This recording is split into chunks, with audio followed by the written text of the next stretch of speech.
हम हैं red network, हम करते हैं जन की बात।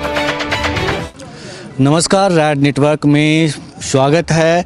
आरजेडी अब चुनावी मोड में आ गई है और आज चुनाव को लेकर आरजेडी एक बड़ी और लंबी बैठक हुई है। हमारे साथ आरजेडी के युवा अध्यक्ष हैं, उनसे बात करते हैं। आज जो बैठक हुई है, आज की बैठक में क्या कुछ फैसला लिया गया?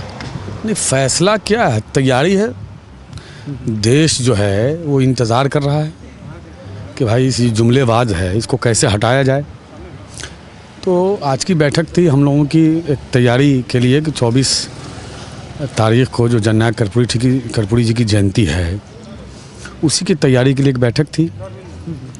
और पूरे बिहार में ही नहीं, पूरे देश में इस बात पे चर्चा है कि जिस तरह से भारतीय जनता पार्टी केंद्र की सरकार ने मिल करके झुंझुना दिखाने का काम किया, सवर्णों को भी ठगने का काम किया और आरक्षण को ख़त्म करने का जो एक बहुत बड़ा षड्यंत्र शुरू हुआ है, उसमें एक बेचैनी है पूरे देश में। तो एक मात्र नेता तेजस्वी प्रसाद यादव देश के पटल पर आया कि सच्चाई से लोगों को अवगत कराने का काम किया कि भाई आप 8 लाख रुपया का दायरा रख रहे हो, 5 बीघा ज़मीन, 8 लाख रुपया जिसकी कमाई होगी वो गरीब हो सकता है।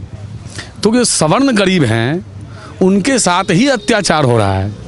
मतलब एक बहुत बड़ा आरएसएस का इसमें खेला है कि जो आरएसएस के लोग होते हैं वो तो पैसा वाले लोग होते हैं, गरीब तो उसमें होता नहीं है। तो आरएसएस का लोग सब जगह सेट कर जाए, आरएसएस के लोगों को सेट करने का बहुत बड़ा खेला है इसमें। तो इसमें सबसे बड़ा नुकसान अगर किसी का हो रहा है तो वो गरीब सवर्ण जो है, जिसकी बात हमेशा आदरणीय लालू प्रसाद यादव जी करते रहे हैं कि लालू जी गरीबों के नेता रहे हैं, किसी जाति के गरीबों के नेता नहीं रहे हैं। जात का कोई मतलब गरीबी किसी जात को देख के नहीं आती है, गरीब कोई भी हो सकता है। तो इसका असल लालू जी बराबर कहते रहे कि जाति जनगणना जो है कुंठा मार के क्यों बैठे हो उस पर, उसको जारी करो और जिसकी जितनी आबादी है उसकी उतनी हिस्सेदारी दो। तो ये लोग बिल्कुल लॉलीपॉप दिखा करके बिल्कुल ठगने का काम कर रहे हैं। तो इन सब मुद्दों को लेके जो जननायक कर्पूरी ठाकुर जो गाली देने वाला लोग कहता था, यही गोदी मीडिया के लोग कहते थे कि आरक्षण की बात दलित और पिछड़ा जब करता है तो कहता है देश टूटने की बात कर रहा है, और जब सवर्ण को जब आरक्षण की बात आई तो कहता है मास्टर स्ट्रोक, नोटबंदी मास्टर स्ट्रोक, ये आरक्षण master stroke, GST master stroke का हश्र देख लिया लोग। ये बताइए कि ये जो मास्टर स्ट्रोक आप बता रहे हैं, लोग कहते हैं मास्टर स्ट्रोक, ये मास्टर स्ट्रोक गोदी मीडिया कह रही है, जो भी है मीडिया कह रही है मास्टर स्ट्रोक, ये सिर्फ गोदी मीडिया। और इसका मेन मकसद ये है कि मतलब 2019 का लोकसभा चुनाव में नहीं, मेन मकसद इनका ये है कि 5 साल तक ये लगातार लोगों से झूठ बोलते रहे जी। दुनिया में अगर कोई इतिहास लिखा जाएगा भारत के प्रधानमंत्री नरेंद्र मोदी का, तो लिखा जाएगा कि जब से दुनिया बनी है आज तक दुनिया के किसी देश के प्रधानमंत्री ने इतना झूठ नहीं बोला। कोई प्रधानमंत्री इतना गलत बात बोल करके लोगों को गुमराह नहीं किया। तो ये लगातार पहले दिन से, चुनाव के पहले से, जब से ये मैदान में आए कैंडिडेट बन करके प्रधानमंत्री के, तब से झूठ ही बोलते रहे। सुबह से शाम तक ये झूठ नहीं बोलेंगे तो खाना ही नहीं पचेगा। मशरूम को पचाने का, इनका जो लाख रुपए किलो वाले जो मशरूम खाते हैं उसको पचाने का हाजमोला है जिसका नाम है झूठ हाजमोला। ये खा लेते हैं तब जाके वो मशरूम पचता है। तो ये झूठ बोल करके ठगते रहे।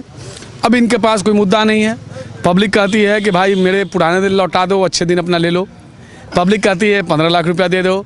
पब्लिक कहती है नौकरी दे दो। पब्लिक कहती है रेलवे का किराया इतना महंगा काहे कर दिया, उसको सस्ता कर दो।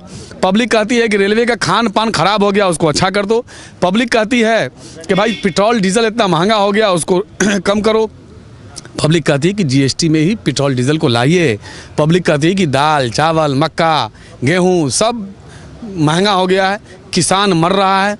इतना किसान तो कभी मरा ही नहीं जितना इनके रीजन में मरा है।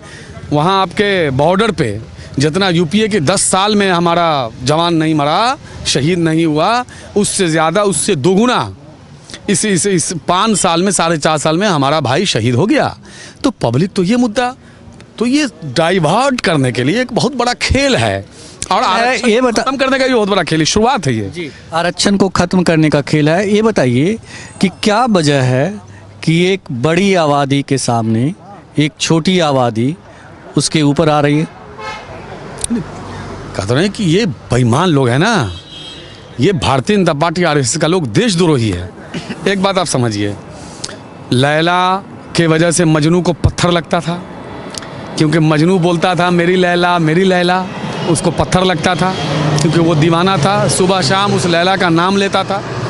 तो भारतीय जनता पार्टी के जितने भी नेता और प्रवक्ता हैं सुबह उठते हैं पाकिस्तान पाकिस्तान पाकिस्तान, जब तक आँख खुली रहती है पाकिस्तान। एक आदमी ने तो कहा कि सोता है तो नींद में भी बोलता है पाकिस्तान।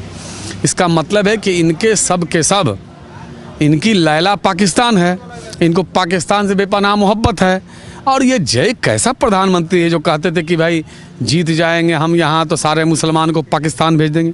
एक पाकिस्तान एक मुसलमान तो नहीं गया, लेकिन गए तो देश के प्रधानमंत्री गए, आरएसएस के वैद जी गए, और जा कर के गए ही नहीं, देश को बिन बताए गए, बिन बताए ही नहीं, बिन बुलाए गए, बिन बुलाए गए तो गए, बिरयानी खा के चले आए, और जा कर के वहाँ पाकिस्तानी महिला का पैर छू के आए।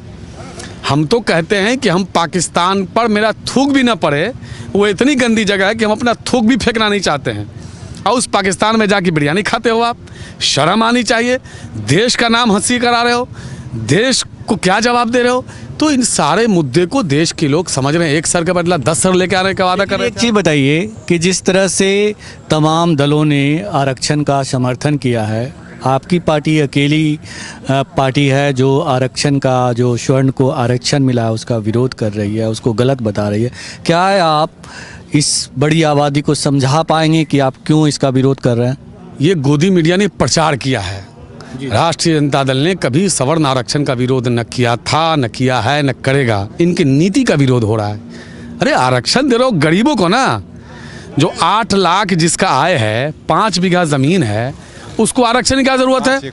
5 एकड़ ज़मीन है, उसको आरक्षण की क्या ज़रूरत है? दोहरे मापदंड क्यों? जो दलित अत्यंत पिछड़ा जो इनकम टैक्स ले रहा है 2.5 लाख पे इनकम टैक्स जमा कर रहा है, उसके क्रीमी लेयर ख़त्म, और यहाँ 8 लाख कमाने वाले के लिए आरक्षण है। ये तो खराब बात है ना, ये गलत है। ये जो ठग रहा है उसके खिलाफ हम लोग हैं।